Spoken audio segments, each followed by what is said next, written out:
चलिए, इलेक्ट्रोस्टैटिक्स में अगला टॉपिक आप कह सकते हैं, मतलब इलेक्ट्रोस्टैटिक्स का ही हिस्सा है, ये है कंडक्टर्स। तो कंडक्टर्स के ही बारे में स्पेसिफिकली अब हमें पढ़ना है, ठीक है। कंडक्टर्स और उसकी इलेक्ट्रोस्टैटिक प्रॉपर्टीज, ठीक है। वैसे तो कंडक्टर्स की बहुत सारी प्रॉपर्टीज हैं, बट इलेक्ट्रोस्टैटिक कंडीशंस वाली जो प्रॉपर्टी है वो अभी हमें यहाँ पर डिस्कस करना है, ठीक है। चलिए शुरू करते हैं। तो कंडक्टर्स होता क्या है, पहले एक बार के लिए हम लोग डिफाइन कर लेते हैं। तो सबसे पहली बात तो ये है कि कंडक्टर्स से मेरे कहने का मतलब है, जो चैप्टर के स्टार्टिंग में मैंने बताया था कि ये मान लेते हैं कंडक्टर का कोई एक एटम है, ये उस एटम के न्यूक्लियस को मैं रिप्रेजेंट करना चाहता हूं। तो ये न्यूक्लियस हो गया, न्यूक्लियस पॉजिटिवली चार्ज है। इसके अबाउट डिफरेंट सर्कुलर ऑर्बिट में कौन रिवॉल्व करता है? इलेक्ट्रॉन। लेट से कि ये सबसे आउटर मोस्ट ऑर्बिट, सबसे बाहर वाली ऑर्बिट, ठीक है। तो कंडक्टर्स में क्या होता है कि ये जो सबसे बाहर वाली ऑर्बिट में पड़ा हुआ इलेक्ट्रॉन है, ये इलेक्ट्रॉन इस न्यूक्लियस से काफी वीकली बाउंडेड होता है, काफी कमजोर तरीके से बाउंडेड होता है। As a result of which इस कंडक्टर को जस्ट आप कभी रूम टेम्परेचर पर लेकर आते हैं, रूम टेम्परेचर, बस उसी रूम टेम्परेचर पर इस इलेक्ट्रॉन को इतनी एनर्जी मिल चुकी होती है कि ये इलेक्ट्रॉन न्यूक्लियस के अबाउट घूमने से मना कर देता है, न्यूक्लियस के अबाउट रिवॉल्व करना बंद कर देता है। तो इसी इलेक्ट्रॉन को हम लोग कहते हैं फ्री या अनबाउंड। क्या नाम निकालते हैं इसका? फ्री या अनबाउंड इलेक्ट्रॉन, ठीक है। तो कंडक्टर के अंदर ऐसे ही फ्री या अनबाउंड इलेक्ट्रॉन की भरमार होती है, मतलब मिलियंस एंड ट्रिलियंस में ऐसे ही फ्री या अनबाउंडेड इलेक्ट्रॉन होते हैं एक यूनिट वॉल्यूम के अंदर, मतलब एक यूनिट वॉल्यूम वाले रीजन के अंदर, ठीक है। तो सबसे पहली बात तो यह है कि it has large number of free और अनबाउंडेड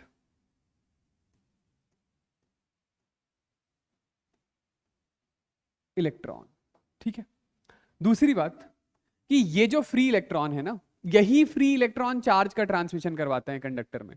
मतलब कंडक्टर में यदि मैं ऐसा बोलूं कि कंडक्टर के एक साइड से दूसरी साइड पर इतना एम्पियर करंट फ्लो हो गया, या ये इतने चार्जेस फ्लो हुए हैं, तो वो कौन चार्जेस हैं जो ये ऐसा करवा रहे हैं? आंसर इज यही चार्जेस, ये जो फ्री है, ठीक है। तो यही free electrons, these free electrons are responsible for transfer of charge और current, ठीक है। एग्जाम्पल कंडक्टर क्या है? तो metals are conductors, metals are conductors, ये ठीक है। चलिए, तो इन्हीं कंडक्टर की हमें कुछ बेसिक प्रॉपर्टीज यहां पे डिस्कस करना है, ठीक है। मैं बोलूं कि ये हमारे पास एक कंडक्टर है, इस कंडक्टर, चलिए हीट से ही समझ लीजिए, कंडक्टर के एक एंड को आपने बर्नर पर रख दिया, तो हीट का फ्लो, ये बर्नर पर रख दिया, तो ये हाईयर टेम्परेचर है, ये लोअर टेम्परेचर है। तो ये फ्री इलेक्ट्रॉन्स जो है ना, ये कंडक्टर के अंदर क्या कर रहे हैं? अच्छा ये सुन लीजिए कि ये जो फ्री इलेक्ट्रॉन्स हैं, तो ये फ्री इलेक्ट्रॉन, एक पॉइंट और लिख लीजिएगा कि ये जो फ्री इलेक्ट्रॉन्स हैं, ये कंडक्टर के अंदर क्या करते हैं? जैसे ये मैं बोलूं कि ये कंडक्टर है, तो इस कंडक्टर के अंदर इन फ्री इलेक्ट्रॉन्स को मैं ऐसे रिप्रेजेंट कर रहा हूं कि ये फ्री इलेक्ट्रॉन्स यहां पर पड़े हुए हैं। तो कंडक्टर के अंदर ये फ्री इलेक्ट्रॉन्स जस्ट एक रैंडम मोशन परफॉर्म करते हैं। रैंडम मोशन बिल्कुल वैसा ही जैसे इस कमरे के अंदर प्रेजेंट गैस के मॉलिक्यूल्स, नाइट्रोजन ऑक्सीजन के मॉलिक्यूल्स कैसा मोशन परफॉर्म कर रहे हैं। काइनेटिक थ्योरी ऑफ गैसेस आपने पढ़ लिया है, तो वो complete random sort of motion है, मतलब वो मॉलिक्यूल्स किसी भी डायरेक्शन को कोई प्रेफरेंस नहीं देते हैं कि अभी मुझे इधर ही भागना है या अभी मुझे इधर ही भागना है। तो वैसे ही इस कंडक्टर के अंदर प्रेजेंट जो इलेक्ट्रॉन्स हैं, वो एक रैंडम सॉर्ट ऑफ मोशन करते हैं, मतलब कौन सा इलेक्ट्रॉन कब कहां किस दिशा में जाएगा वो कोई नहीं बता सकता है, ओके। तो ये लिख लीजिएगा कि फ्री इलेक्ट्रॉन्स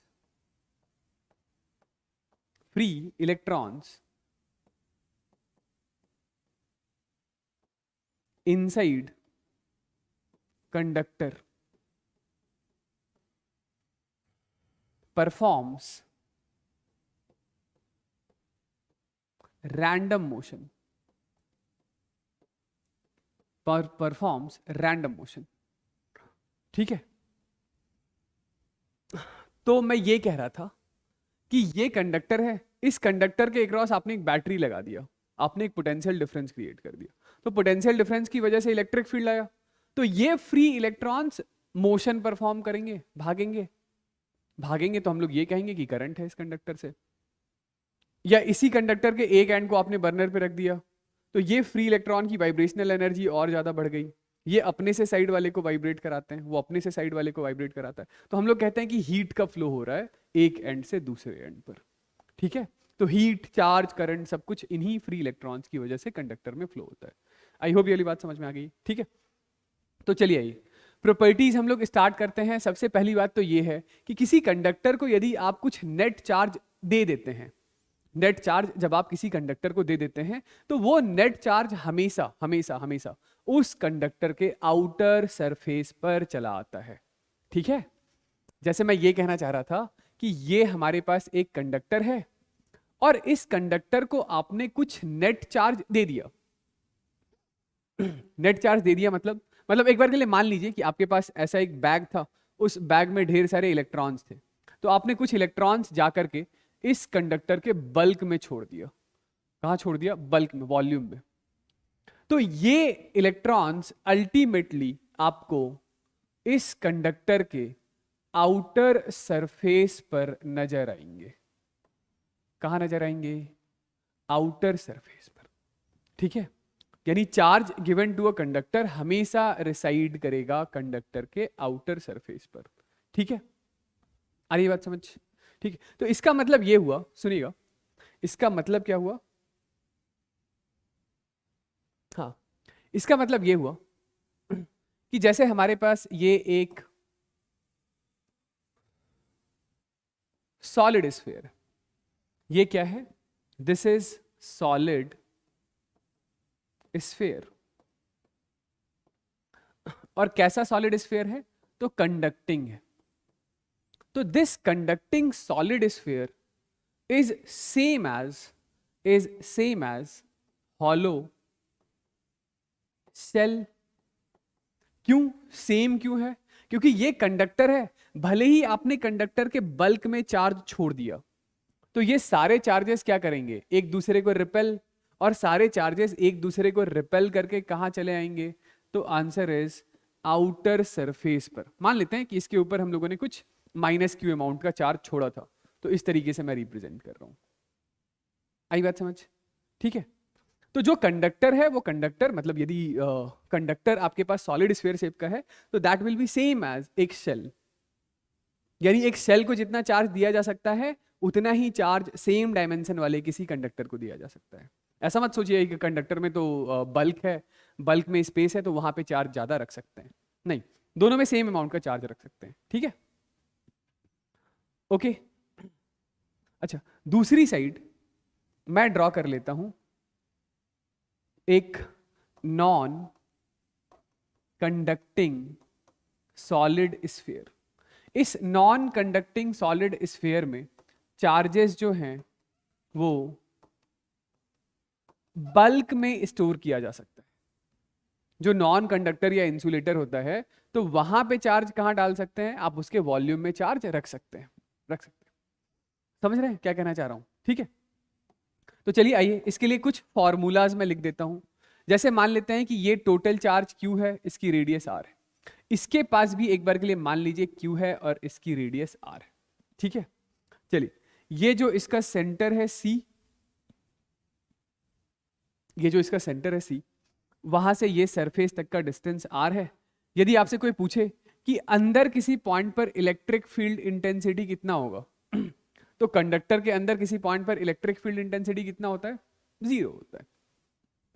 वेरेज यहां ये इसका सेंटर है, सेंटर से कुछ स्मॉल r डिस्टेंस आगे अंदर किसी पॉइंट पर इलेक्ट्रिक फील्ड इंटेंसिटी कितना होता है?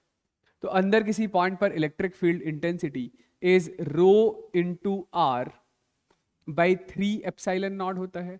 इसी को आप लिखते हैं K Q R upon R cube. याद आया? ठीक है। अंदर किसी पॉइंट पर पोटेंशियल कितना होता है?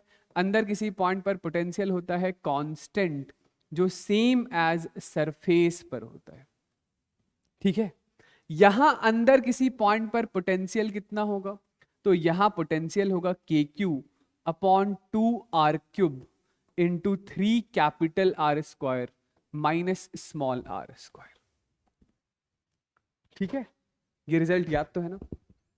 ठीक है, चलिए नेक्स्ट इज कि इसकी जो सेल्फ एनर्जी है, इसकी सेल्फ एनर्जी कितनी होती है? तो इसकी सेल्फ एनर्जी होती है के क्यू स्क्वायर बाई 2r। इसकी जो सेल्फ एनर्जी होती है वो सेल्फ एनर्जी कितनी होती है? तो दिस इज 3/5 के क्यू स्क्वायर बाई आर। ठीक है, चलिए नेक्स्ट दूसरी सबसे इंपॉर्टेंट बात कंडक्टर के लिए, कि कंडक्टर के सरफेस पर जो इलेक्ट्रिक लाइन ऑफ फोर्सेस होता है वो हमेशा नॉर्मली स्ट्राइक करता है, यानी नॉर्मली हिट करता है। मेरे कहने का मतलब है कि यदि ऐसा एक कंडक्टर है हमारे पास, ठीक है, ये क्या है? कंडक्टर। ओके, ये क्या है? कंडक्टर। तो इस कंडक्टर पर जो इलेक्ट्रिक लाइन ऑफ फोर्सेस होगा, वो इलेक्ट्रिक लाइन ऑफ फोर्स ऐसा इस कंडक्टर से ओरिजिनेट या ऐसा इस कंडक्टर पर स्ट्राइक करके नहीं दिखा सकते हैं। यदि आपने ऐसा ड्रॉ किया है तो दिस इज रॉन्ग। ठीक है, मेरे कहने का मतलब है कि ये वाला जो एंगल थीटा है वो थीटा हमेशा हमेशा 90 डिग्री का ही होता है। मतलब इस कंडक्टर पे आप यदि इलेक्ट्रिक लाइन ऑफ फोर्सेस ऐसा ड्रॉ करते हैं, ऐसा, तो ऐसा ड्रॉ करना सही है, ऐसा ड्रॉ करना गलत है। क्यों? क्योंकि क्योंकि क्योंकि यदि आपने ऐसी इलेक्ट्रिक फील्ड ड्रॉ की है तो इस इलेक्ट्रिक फील्ड का एक कंपोनेंट इधर की तरफ आएगा, दिस इज ई पैरेलल, और इस इलेक्ट्रिक फील्ड का दूसरा कंपोनेंट ई परपेंडिकुलर। तो ये जो पैरेलल कंपोनेंट है इलेक्ट्रिक फील्ड का वो सरफेस के अलोंग आ गया। सरफेस के अलोंग आ गया यदि ये कंपोनेंट, तो इस सरफेस के अंदर जो फ्री इलेक्ट्रॉन्स हैं, फ्री इलेक्ट्रॉन्स, उन पर ये वाली इलेक्ट्रिक फील्ड फोर्स लगा देगी।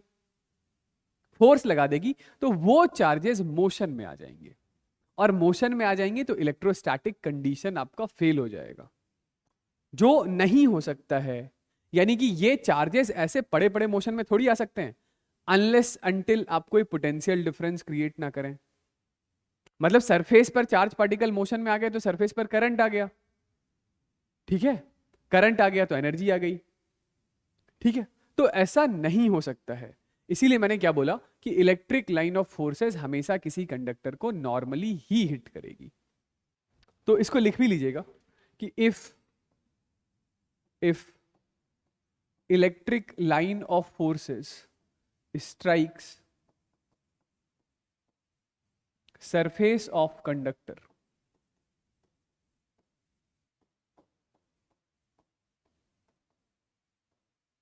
at some other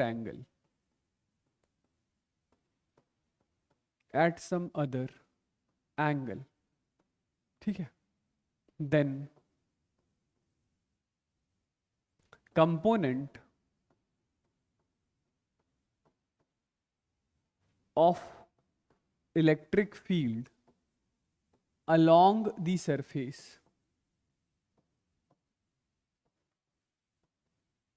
will make free charges move, which is not possible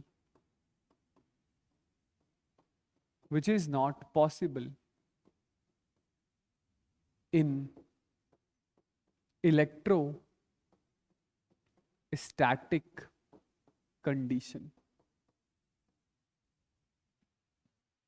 ठीक है, चलिए नेक्स्ट बात करते हैं कि जो इलेक्ट्रिक फील्ड है, इलेक्ट्रिक फील्ड किसी कंडक्टर के अंदर वो हमेशा जीरो होता है। इलेक्ट्रिक फील्ड किसी कंडक्टर के अंदर हमेशा जीरो होता है। इसका मतलब है कि ये लेट से ये हमारे पास ऐसा कोई एक कंडक्टर है, ठीक है, ये क्या है? एक कंडक्टर। तो इस कंडक्टर के अंदर फ्री इलेक्ट्रॉन्स की भरमार है। This is a conductor. और इस कंडक्टर को हम लोगों ने कहाँ रखा है? तो इस कंडक्टर को हम लोगों ने रखा है ऐसे किसी इलेक्ट्रिक फील्ड में। ये एक एक्सटर्नल इलेक्ट्रिक फील्ड है। लेट से कि ये एक्सटर्नल इलेक्ट्रिक फील्ड की वैल्यू है ई not.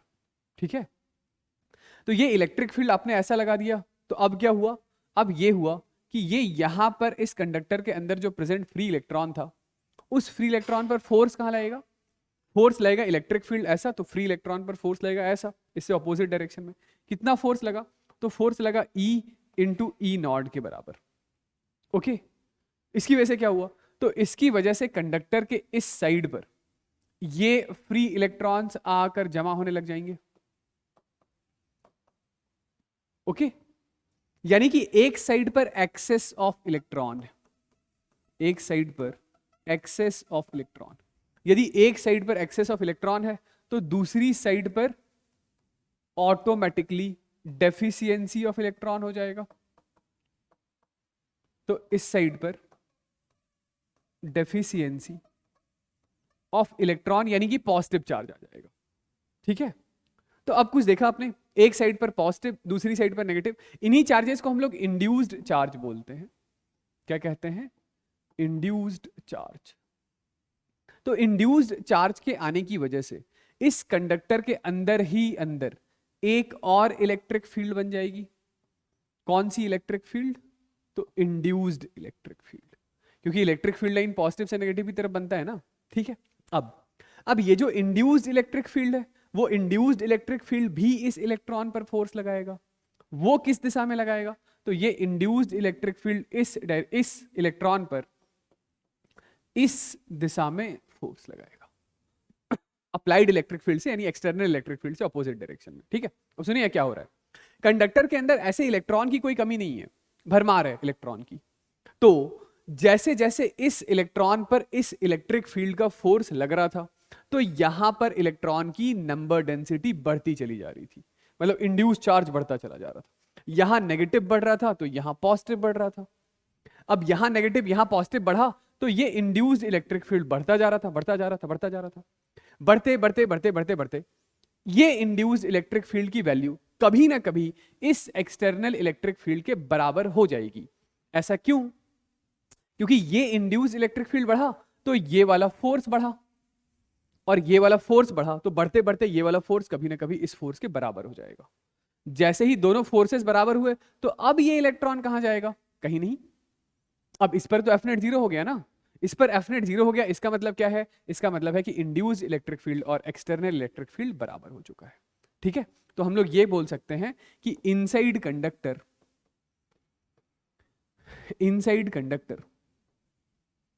E external is equal and opposite to E induced। तो therefore जो E net होगा, नेट, वो नेट इलेक्ट्रिक फील्ड कितना होगा? जीरो होगा। मेरे कहने का गलत मतलब मत निकालिएगा। कंडक्टर के अंदर दोनों इलेक्ट्रिक फील्ड हैं, एक्सटर्नल भी है और इंड्यूस्ड भी है, लेकिन नेट जीरो है। नेट कितना है? जीरो है। तो नेट जीरो इसलिए है क्योंकि जितना एक्सटर्नल है उतना ही तो इंड्यूस्ड है। ठीक। तो आगे हम लोग एक छोटा सा सवाल बना रहे हैं। इसमें ऐसा है कि एक न्यूट्रल कंडक्टर है जो रखा हुआ है दो कंडक्टिंग प्लेट्स के बीच में। इन प्लेट्स के पास इक्वल एंड अपोजिट चार्ज। ठीक है, तो ये जो ऊपर वाला प्लेट है, इस ऊपर वाले प्लेट पर पॉजिटिव नेचर का चार्ज है। तो जो इलेक्ट्रिक लाइन ऑफ फोर्सेस है वो पॉजिटिव से निकलती है, नेगेटिव पर टर्मिनेट हो जाती है। हमें क्या करना है? तो हमें electric line of forces draw करके दिखाना है। ठीक है, तो ये पॉजिटिव से एक इलेक्ट्रिक फील्ड लाइन निकला, नेगेटिव पर टर्मिनेट हो गया। ये पॉजिटिव से इलेक्ट्रिक फील्ड लाइन निकला, नेगेटिव पर टर्मिनेट हो गया। बीच में यहां पर एक मेटल रखा हुआ है। ठीक है, यहां पर क्या है? एक मेटल। इस मेटल को मैं थोड़ा छोटा ड्रॉ करता हूं, ऐसा। ठीक है, तो बताइए कि इस पॉजिटिव की वजह से क्या होगा? तो इस पॉजिटिव की वजह से मेटल पे यहां पे negative negative negative negative charge आएगा, और इस नेगेटिव की वजह से यहां पर positive positive positive positive positive charge आएगा। तो इलेक्ट्रिक लाइन ऑफ फोर्सेस किसी कंडक्टर को नॉर्मली हिट करती है मेरे कहने का मतलब है कि यहां से जो इलेक्ट्रिक फील्ड लाइन निकलेगी वो इस कंडक्टर को ऐसे नॉर्मली हिट करेगी, यहां से जो इलेक्ट्रिक फील्ड लाइन निकलेगी वो दूसरे प्लेट पर ऐसे नॉर्मली स्ट्राइक करेगी। समझ रहे हैं? यहां से जो इलेक्ट्रिक लाइन ऑफ फोर्स निकलेगा वो ऐसे कंडक्टर पर नॉर्मली स्ट्राइक करेगा, नॉर्मली, ठीक है, और यहां से जो इलेक्ट्रिक फील्ड लाइन निकलेगा वो ऐसे कंडक्टर को नॉर्मली हिट करेगा। ये एंगल कितना है? 90। ओके, कि यहां से आने वाली जो इलेक्ट्रिक फील्ड लाइन है वो ऐसे नॉर्मली हिट कर रही है।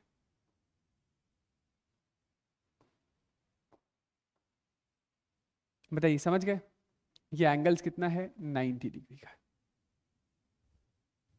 तो इस तरीके से आप इलेक्ट्रिक फील्ड लाइंस इस रीजन में ड्रॉ करके दिखा सकते हैं। ठीक है भाई, आगे बढ़ें। चलिए नेक्स्ट हम लोग बात करते हैं कि जो चार्ज डेंसिटी होता है किसी कंडक्टर के सरफेस पर वो कैसा होता है। ये सुनिएगा कि ये जैसे हमारे पास एक कंडक्टर है, ऐसा ऐसा, ये क्या है? कंडक्टर। इस कंडक्टर को हम लोगों ने कुछ चार्ज दिया है, ठीक है। तो ये चार्जेस कहां नजर आएगा? सबसे पहली बात कि ये जो चार्ज है ये हमेशा नजर आएगा कंडक्टर के आउटर सरफेस पर, आउटर सरफेस पर। तो आउटर सरफेस में जो चार्जेस हैं वो इस कंडक्टर के रैंडम शेप होने की वजह से यूनिफॉर्म तरीके से नहीं बिखरेगा। समझ रहे हैं भाई? जो आउटर सरफेस है वो तो रैंडम सरफेस है, रैंडम सरफेस है तो जो चार्ज पर यूनिट एरिया है, यानी कि जो चार्ज डेंसिटी है, वो चार्ज डेंसिटी इसके पूरे बाहर वाले सरफेस पर हर जगह एक जैसा नहीं होगा। कहीं ज्यादा होगा, कहीं कम होगा। कहाँ ज्यादा होगा? तो बस आपको इतनी सी बात याद रखनी है कि चार्ज डेंसिटी वहां ज्यादा होता है जो शार्प एजेस होते हैं, जो नुकीले एजेस होते हैं ना, तो वहां पर चार्ज डेंसिटी ज्यादा होती है as compare to flatter edges पर। ठीक है, मैं ये कहना चाह रहा हूं कि ऐसा नुकीला एज है तो यहां पर चार्ज डेंसिटी काफी ज्यादा होगा, यहां पर चार्ज डेंसिटी ज्यादा होगा। यदि ऐसा फ्लैटर एज है तो यहां पर चार्ज डेंसिटी कम होगा, क्योंकि ये जो चार्ज डेंसिटी होता है ना, ये इनवर्सली प्रोपोर्शनल होता है लोकल रेडियस ऑफ कर्वेचर के। रेडियस ऑफ कर्वेचर मतलब रेडियस ऑफ कर्वेचर कहने का मतलब है कि जैसे इस पोर्शन को यदि आप किसी सर्कल का हिस्सा माने तो उस सर्कल को आप ऐसे ड्रॉ करेंगे, उस सर्कल का सेंटर कहीं यहां होगा, यहां का रेडियस ऑफ कर्वेचर ये है। उसी तरीके से आप इस पोर्शन को यदि किसी सर्कल का हिस्सा माने तो उसका वो वाला सर्कल ऐसा छोटा सा सर्कल होगा, तो उसका रेडियस ऑफ कर्वेचर काफी छोटा होगा। तो जहां रेडियस ऑफ कर्वेचर छोटा होगा वहां पर चार्ज डेंसिटी ज्यादा होगी। ठीक है, तो बस आपको ये याद रखना है कि charge density on a surface of conductor is inversely proportional to radius of curvature।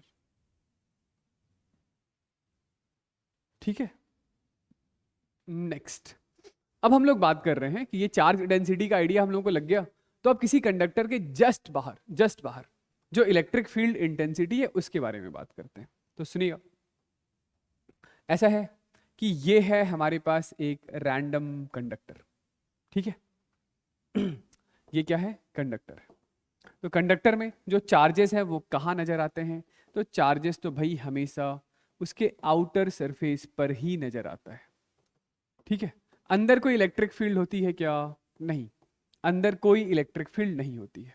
तो हमें क्या करना है? हमें कंडक्टर के जस्ट बाहर किसी पॉइंट पर इलेक्ट्रिक फील्ड इंटेंसिटी निकालना है। लेट्स से एक बार के लिए कि यहां पर सरफेस चार्ज डेंसिटी आपको कोई बता देता है कि यहां पर इस पॉइंट पर सरफेस चार्ज डेंसिटी है सिग्मा। अब आपसे पूछा जा रहा है कि यहां पर मुझे इलेक्ट्रिक फील्ड बता दो जस्ट बाहर, ठीक है। क्या बता दो? इलेक्ट्रिक फील्ड इंटेंसिटी बता दो। तो इस पॉइंट पर इलेक्ट्रिक फील्ड इंटेंसिटी बताने के लिए हम लोग क्या करेंगे? तो इलेक्ट्रिक फील्ड इंटेंसिटी निकालने के लिए चलिए एक बार गॉस लॉ लगाते हैं और देखते हैं कुछ रिजल्ट आता है। इस पॉइंट पर इलेक्ट्रिक फील्ड इंटेंसिटी निकालने के लिए गॉस लॉ ऑफ इलेक्ट्रोस्टैटिक्स लगाते हैं, ठीक है। तो हम लोग इस पॉइंट पर एक ऐसा सा गॉसियन सरफेस ड्रॉ कर देते हैं। क्या ड्रॉ कर रहे हैं? ये ऐसा सा गॉसियन सरफेस है जो सिलिंड्रिकल है, ठीक है। इसको मैग्नीफाई करके दिखाऊं तो ये हमारे पास वो रैंडम शेप का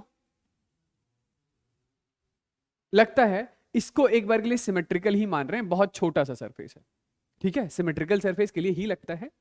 लेकिन ये एक बहुत ही छोटा सा रीजन हम लोग असाइन कर रहे हैं डीएस, जिसको लगभग फ्लैट सरफेस मान करके गॉस लॉ लगा लेंगे, ठीक है। मैं क्या कह रहा था, इसको थोड़ा मैग्नीफाई करके दिखाता हूं ऐसा। तो ये यहां पर मैंने ड्रॉ किया है गॉसियन सरफेस ऐसा, ठीक है। वैसे ओवरऑल पूरा कंडक्टर तो रैंडम है, लेकिन ये वाला सरफेस बिल्कुल छोटा सा मान लिया है, बस इसको मैं मैग्नीफाई करके दिखा रहा हूं, मैग्नीफाई करके, ओके। तो यहां पर जो चार्ज डेंसिटी है, वो चार्ज डेंसिटी क्या है, तो यहां चार्ज डेंसिटी है सिग्मा, ठीक है। चलिए, ये गॉसियन सरफेस का सरफेस नंबर 1, ये गॉसियन सरफेस का सरफेस नंबर 2, ये गॉसियन सरफेस का सरफेस नंबर 3, ओके।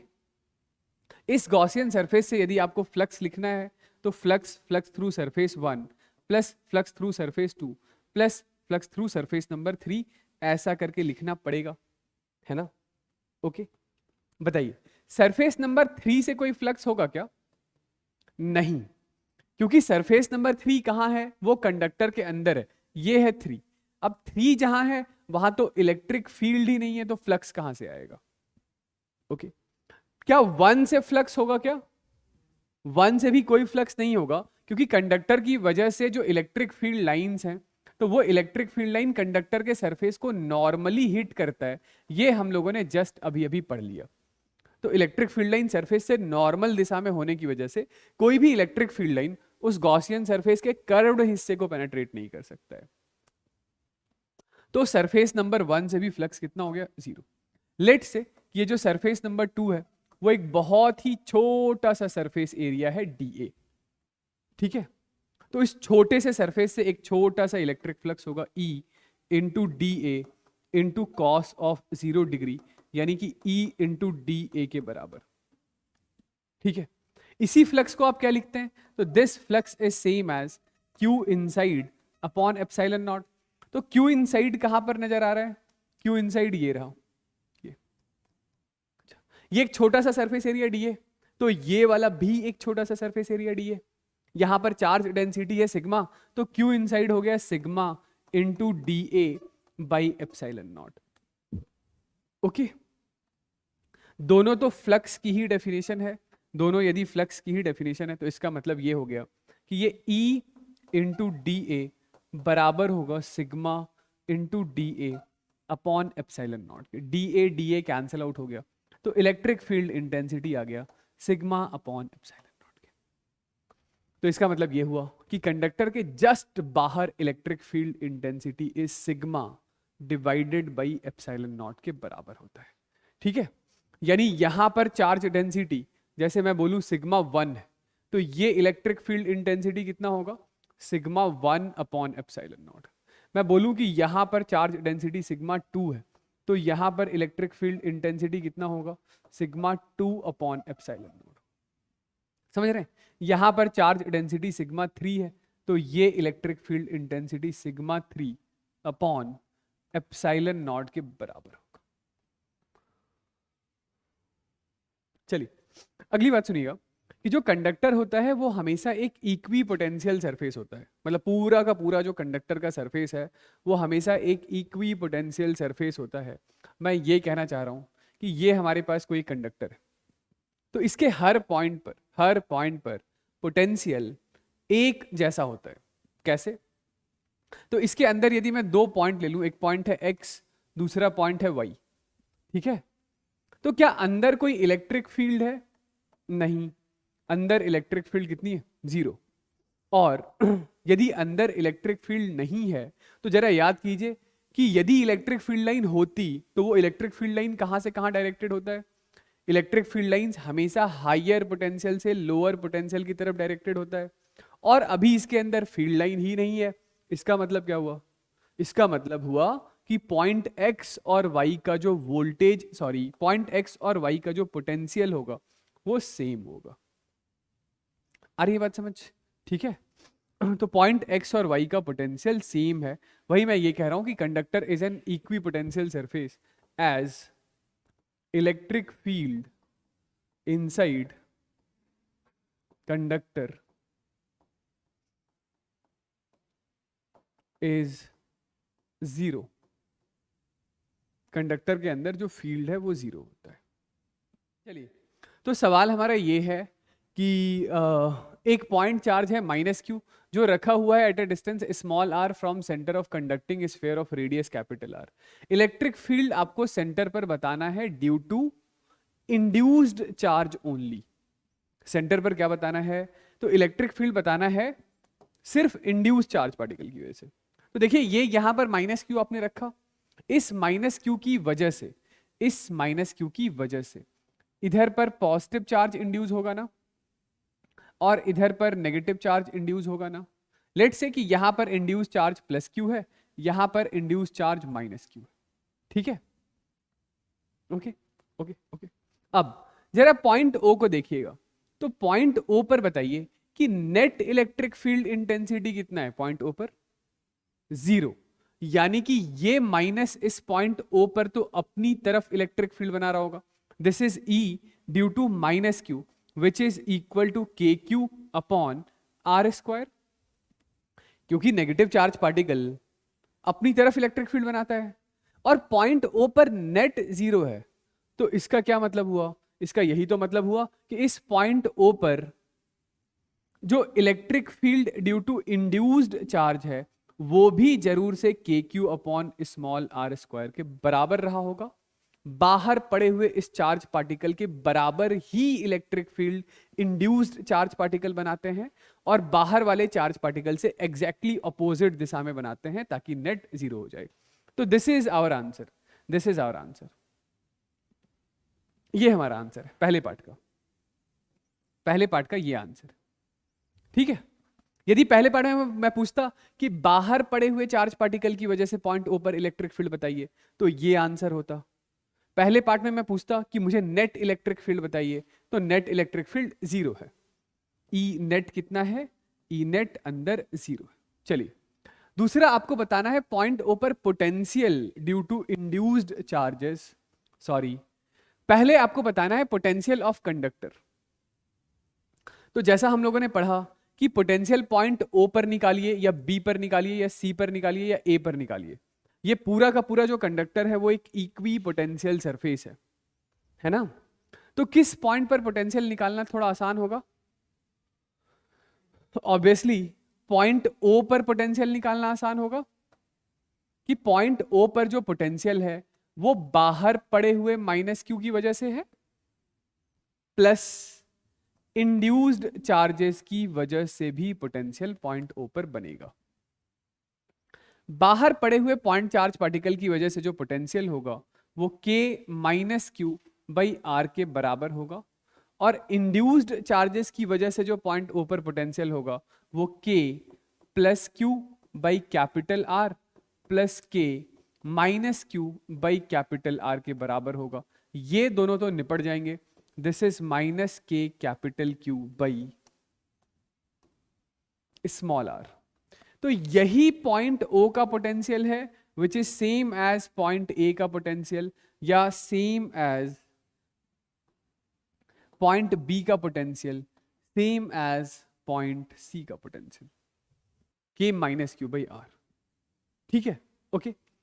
अब दूसरे, यानी कि ये हमारे पास दूसरे का ए पार्ट का आंसर है। दिस इज दूसरे का ए पार्ट का आंसर है ये, ओके। दूसरे के बी पार्ट में पूछा जा रहा है potential due to induced charge बताना है ए पर, बी पर और सी पर। चलिए, एक मैं बताता हूं, बाकी आप लोग ट्राई कीजिएगा कि जैसे पॉइंट ए पर आपको क्या बताना है, सिर्फ और सिर्फ इंड्यूस्ड चार्ज पार्टिकल की वजह से पोटेंशियल बताना है। ठीक है, तो सेकंड का जो बी पार्ट होगा, पोटेंशियल एट पॉइंट ए, वो किसने किसने बनाया होगा? पॉइंट ए पर टोटल पोटेंशियल किसने बनाया होगा? इंड्यूस्ड ने भी बनाया होगा, बाहर पड़े हुए चार्ज पार्टिकल ने भी बनाया होगा। तो पॉइंट ए पर potential is potential due to minus Q plus potential due to induced. ठीक है, अब पॉइंट ए पर टोटल पोटेंशियल कितना है? तो माइनस के क्यू बाई आर है। ठीक है, पॉइंट ए पर सिर्फ बाहर पड़े हुए चार्ज पार्टिकल की वजह से पोटेंशियल कितना होगा? तो सिर्फ बाहर वाले चार्ज पार्टिकल की वजह से K इंटू बाहर वाला चार्ज इंटू वहां से पॉइंट ए तक का distance which is small r minus capital R के बराबर होगा। तो उसकी वजह से जो पोटेंशियल होगा वो K minus Q by small r minus capital R plus potential due to induced charges. ये ठीक है। तो पोटेंशियल ड्यू टू इंड्यूस्ड कितना आ गया बताइए? पोटेंशियल ड्यू टू इंड्यूस्ड आ गया K Q by small r minus capital R minus के Q by small R. ठीक है, चलिए इसी तरीके से इसको इरेज कर दो ना। इसी तरीके से जब आप सिमिलरली पॉइंट बी पर निकालने जाएंगे कि पोटेंशियल एट पॉइंट बी, तो वहां पर भी पोटेंशियल जो है वो बाहर पड़े हुए माइनस क्यू की वजह से भी है और इंड्यूस्ड चार्जेस की वजह से भी पोटेंशियल है। तो बी पर तो पोटेंशियल वही है, ये वाला रिजल्ट। ए पर, बी पर, सी पर हर जगह पोटेंशियल कैसा है? सेम है। तो ये हो गया माइनस टाइम्स ऑफ के क्यू बाई स्मॉल आर। और बी पर सिर्फ बाहर वाले चार्ज की वजह से पोटेंशियल कितना है? तो k minus Q by small r plus capital R plus potential due to induce charge. तो potential due to induce charge कितना हो गया? ये हो गया k Q by r plus R minus के क्यू बाई आर। ठीक है, सेम वही कहानी सी के लिए करना है। सेम वही कहानी क्या करना है सी के लिए कि potential at point C is potential due to minus Q plus potential due to induced charge. तो सी पर potential is K minus Q by R. और इसकी वजह से कितना होगा पोटेंशियल? तो इसकी वजह से ये वाला डिस्टेंस निकाल लेंगे। ये वाला डिस्टेंस हो जाएगा हमारे पास under root of capital R square plus small are square. तो this is equal to k minus Q by under root of small are square plus capital R square plus potential induced. तो induced ये point D पर है, sorry D नहीं सी। ये जो इसके पहले हम लोगों ने निकाला था वो बी पर था और ये जो निकाला था ये ए पर था। तो this is equal to K Q by under root of small are square plus capital R square minus के क्यू बाई स्मॉल आर। ठीक है,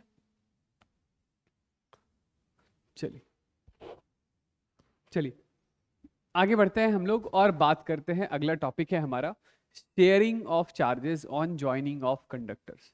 ठीक है, तो क्या मतलब हुआ इसका? सुनिएगा, ऐसा है कि ये हमारे पास एक कंडक्टर और ये है एक दूसरा कंडक्टर।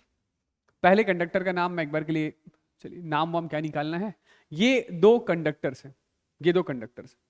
पहले कंडक्टर पर कुछ चार्ज है, वो है Q1। पहले कंडक्टर के पास कुछ चार्ज है, वैल्यू कितनी है? Q1। ये जो दूसरा कंडक्टर है इसके पास चार्ज है Q2। पहले कंडक्टर का जो रेडियस है वो रेडियस R1 है, दूसरे कंडक्टर का जो रेडियस है वो रेडियस R2 है। ठीक है, आपने क्या किया? तो आपने इन दोनों कंडक्टर को एक कंडक्टिंग वायर लिया और ज्वाइन करा दिया। तो जब कंडक्टिंग वायर से इन दोनों कंडक्टर्स को ज्वाइन कर देते हैं, ठीक है, अच्छा ऐसा मान लीजिएगा दोनों कंडक्टर्स एक दूसरे से काफी दूर दूर, तो कोई इंडक्शन नहीं हो रहा है। ओके, हाँ मैं क्या कह रहा था कि जैसे ये कंडक्टिंग वायर से आपने दोनों को ज्वाइन किया है, ठीक, तो यहां पर Q1 चार्ज की वजह से इसका पोटेंशियल एक बार के लिए मान लीजिए V1 है, यहां पर Q2 चार्ज की वजह से इसका पोटेंशियल मान लीजिए V2 है। ठीक है, V1 V2 में से कोई एक बड़ा होगा, कोई एक छोटा होगा। मान लेते हैं कि एक बार के लिए V1 बड़ा है और V2 छोटा है। तो ये जो कंडक्टिंग वायर है इसमें हायर पोटेंशियल से लोअर पोटेंशियल की तरफ इलेक्ट्रिक फील्ड बन जाएगा और उस इलेक्ट्रिक फील्ड में चार्ज पार्टिकल का फ्लो स्टार्ट हो जाएगा। कौन से चार्ज का फ्लो होगा? Q1 का फ्लो, मतलब Q1 पहले कंडक्टर से दूसरे कंडक्टर की तरफ फ्लो होने लगेगा। लॉजिकल, क्योंकि इलेक्ट्रिक फील्ड कहां बना? तो इलेक्ट्रिक फील्ड यहां से यहां बना, इलेक्ट्रिक फील्ड इस पॉइंट ए से पॉइंट बी की तरफ बना, क्योंकि मैं क्या कह रहा था कि V1 जो है ना वो ज्यादा बड़ा है V2 से। ओके, तो इस इलेक्ट्रिक फील्ड में ये जो चार्जेस यहां पर पड़े हैं Q1, उस पर फोर्स इधर लगा ना, पॉजिटिव चार्ज पार्टिकल पर force in the direction of field लगता है। तो यदि चार्जेस यहां से फ्लो हो रहे हैं पहले कंडक्टर से दूसरे कंडक्टर की तरफ, तो बताइए Q1 क्या हो रहा है? Q1 बढ़ रहा है या कम हो रहा है? कम हो रहा है। और Q2 बढ़ रहा है। तो Q1 के कम होने की वजह से V1 क्या होगा? कम होगा। और V2 बढ़ेगा। घटते बढ़ते कभी ना कभी दोनों सेम वैल्यू के हो जाएंगे, यानी बराबर हो जाएंगे।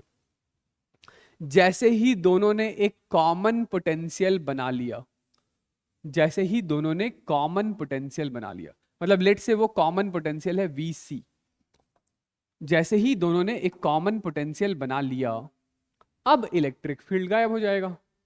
क्योंकि इलेक्ट्रिक फील्ड कहां एग्जिस्ट करता है? हायर पोटेंशियल से लोअर पोटेंशियल की तरफ। और उसी इलेक्ट्रिक फील्ड की वजह से चार्ज का फ्लो हो रहा था, तो अब फर्दर चार्ज और ज्यादा फ्लो नहीं होगा।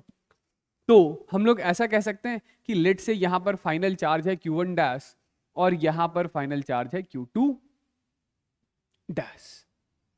ओके, तो हमें क्या करना है? हमें यही फाइनल चार्जेस ढूंढना है। फाइनल चार्ज ढूंढ लेंगे, या यूं समझ लीजिए कि हमें जैसे फाइनल पोटेंशियल ढूंढना है या फाइनल चार्ज ढूंढना है। ठीक है, चलिए स्टार्ट करते हैं। तो सबसे पहली चीज हम लोग यहां पर क्या कर सकते हैं? तो सबसे पहली चीज हम लोग यहां पर लगा सकते हैं चार्ज कंजर्वेशन का नियम, कि भाई जो चार्ज इनिशियल सिस्टम पर है टोटल उतना ही फाइनल सिस्टम पर होगा, यानी कि Q1 प्लस Q2 बराबर रहा होगा Q1 dash plus Q2 dash के। सही बात है। और दूसरी बात हम लोग क्या सोच सकते हैं कि फाइनली दोनों का पोटेंशियल सेम हो गया है। दूसरी बात क्या सोच सकते हैं? तो दूसरी बात हम लोग ये सोच सकते हैं कि फाइनल पोटेंशियल जो है वो दोनों कंडक्टर का सेम है, यानी कि वही कॉमन इक्विलिब्रियम पोटेंशियल दोनों के लिए एक जैसा है। तो इसका फाइनल पोटेंशियल क्या लिखिएगा? फाइनल पोटेंशियल हम लोग लिखेंगे K Q1 dash upon R1, ये बराबर होगा K Q2 dash upon R2 के। K से K कैंसिल आउट हो गया, K से K कैंसिल आउट हो गया। तो यहां से आप क्या बोल सकते हैं? यहां से आप ये बोल सकते हैं ना कि Q1 dash is equal to R1 by R2 into Q2 dash. तो इसको यहां से उठाइए और इधर डाल दीजिए। तो देयरफॉर हमारे पास एक्सप्रेशन क्या आ जाएगा? Q1 plus Q2 is equal to, यहां से हम लोग Q2 डैश ले लेंगे बाहर, तो this is R1 plus R2 plus 1, तो this is R1 plus R2, sorry R1 by R2 plus 1 था, तो ऐसा आ गया। तो ये लीजिए हमारे पास Q2 डैश का फॉर्मूला आ गया, R2 divided by R1 plus R2 into Q1 plus Q2। Okay, ये Q2 डैश है, तो देयरफॉर Q1 डैश कितना होगा? Q1 डैश कितना होगा? तो similarly Q1 dash is R1 divided by R1 plus R2 into Q1 plus Q2। ठीक है, तो ये हमारे पास Q1 और Q2 डैश दोनों के मतलब फाइनल चार्जेस, दोनों सरफेसेस पर जो फाइनल चार्जेस हैं वो इस तरीके से हम लोग लिख सकते हैं। अब फाइनल चार्ज आ गया, फाइनल चार्ज आ गया तो आप फाइनल पोटेंशियल तो लिख ही सकते हैं, है ना? जैसे ये कॉमन इक्विलिब्रियम पोटेंशियल ही लिखना हो, VC, तो this is equal to K Q1 dash upon R1 या K Q2 dash upon R2, जहां से भी लिखना चाहें आप लिख लीजिए। तो R1 से R1 कैंसिल आउट हो जाएगा, ये क्या आ जाएगा? तो ये K अपॉन में R1 plus R2 into Q1 plus Q2, ऐसा लिख लेंगे। ठीक है, अच्छा अब ये बताइए कि ये हमारे पास इनिशियल सिस्टम है और ये फाइनल सिस्टम है। इनिशियल सिस्टम के पास ज्यादा एनर्जी होगी कि फाइनल सिस्टम के पास ज्यादा एनर्जी होगी, कि बराबर एनर्जी होगा? सोच लीजिए। बराबर तो नहीं होगा, हमेशा इनिशियल सिस्टम के पास ज्यादा एनर्जी होगी, फाइनल सिस्टम के पास कम एनर्जी होगी। क्यों? क्योंकि जब चार्जेस इस वायर में भागेंगे तो यहां पे करंट बनेगा, और करंट बनेगा तो हीट का लॉस होगा। ठीक है, करंट बनेगा तो क्या होगा? हीट का लॉस होगा। यदि आपको वो हीट लॉस निकालना है तो वो हीट लॉस कैसे लिख सकते हैं? तो हीट लॉस ऐसे लिख सकते हैं कि जो हीट लॉस है वो हमेशा इनिशियल सिस्टम की एनर्जी में से फाइनल सिस्टम की एनर्जी को माइनस करने के बाद आएगा। तो इनिशियल सिस्टम की एनर्जी, एनर्जी किस फॉर्म में है? तो मैंने बोला कि दोनों काफी दूर दूर पड़े हैं, कोई अभी के लिए इंटरेक्शन मत कंसीडर कीजिएगा। पहले स्फीयर की सेल्फ एनर्जी प्लस दूसरे स्फीयर की सेल्फ एनर्जी, ठीक है। तो initial energy is equal to K Q1 square by 2 times of R1 plus K Q2 square by 2 times of R2। ये इनिशियल एनर्जी है, माइनस के Q1 डैश का square upon 2R1 plus K Q2 square upon 2R2। ये final system की energy, ठीक है। अच्छा, एक और बात कि ये जो इनिशियल और फाइनल चार्जेस हैं, तो यहां से चार्ज डेंसिटी तो लिख लेंगे ना। चार्ज डेंसिटी यदि लिखना होगा इनिशियल का, तो दिस डिवाइडेड बाय इनिशियल का surface area which is 4 pi R1 square, this divided by इसका एरिया, तो फाइनल की चार्ज डेंसिटी। चार्ज डेंसिटी मतलब चार्ज पर यूनिट एरिया। चलिए मैंने चार्ज निकाल के छोड़ दिया है, बाकी जो पूछ लिया जाएगा तो ऐसा देख लीजिएगा अपना। क्या सॉरी भाई, फाइनल एनर्जी में ये फाइनल चार्जेस लूंगा, तो फाइनल चार्जेस जो है वो के Q1 डैश स्क्वायर प्लस के Q1 dash square by 2 times of R1 plus K Q2 square by 2 times of, ये इनिशियल चार्जेस हैं Q1 और Q2 आर इनिशियल चार्ज, और ये Q1 डैश और Q2 डैश ये फाइनल चार्जेस हैं। Zero नहीं आएगा एक्सप्रेशन, पॉजिटिव एक्सप्रेशन आएगा, सॉल्व करके देख लीजिएगा, ठीक है। पॉजिटिव आएगा मतलब इनिशियल ज्यादा बड़ा था, फाइनल छोटा था, ठीक है। Okay, alright. हाँ, तो अगला सवाल ये है कि हमारे पास दो कंसेंट्रिक कंडक्टिंग शेल्स हैं, ठीक है। एक पर चार्ज है Q और दूसरे पर चार्ज है -3Q। इन दोनों को एक कंडक्टिंग वायर से ज्वाइन करा दिया गया है। तो यहां पर भी क्या होगा, चार्ज का फ्लो हायर पोटेंशियल से लोअर पोटेंशियल की तरफ, और ये चार्ज का फ्लो तब तक होगा जब तक कि दोनों बॉडीज एक कॉमन इक्विलिब्रियम पोटेंशियल ना अटेन कर लें। ऑलराइट, चलिए इस पॉइंट का हम लोग नाम निकाल देते हैं पॉइंट X, इस पॉइंट का नाम निकाल देते हैं Y, ठीक है। मान लेते हैं कि जो फाइनल चार्ज है ना वो अंदर वाले सेल पर स्मॉल q है। फाइनल चार्ज अंदर वाले सेल पर स्मॉल q है, तो फाइनल चार्ज बाहर वाले सेल पर कितना होगा? तो हम लोग देखेंगे कि टोटल इनिशियल चार्ज कितना है। टोटल इनिशियल चार्ज है -3Q प्लस Q। तो this must be equal to अंदर वाले सेल पर जो चार्ज है Q और बाहर वाले सेल पर मान लेते हैं चार्ज है Q डैश, ठीक है।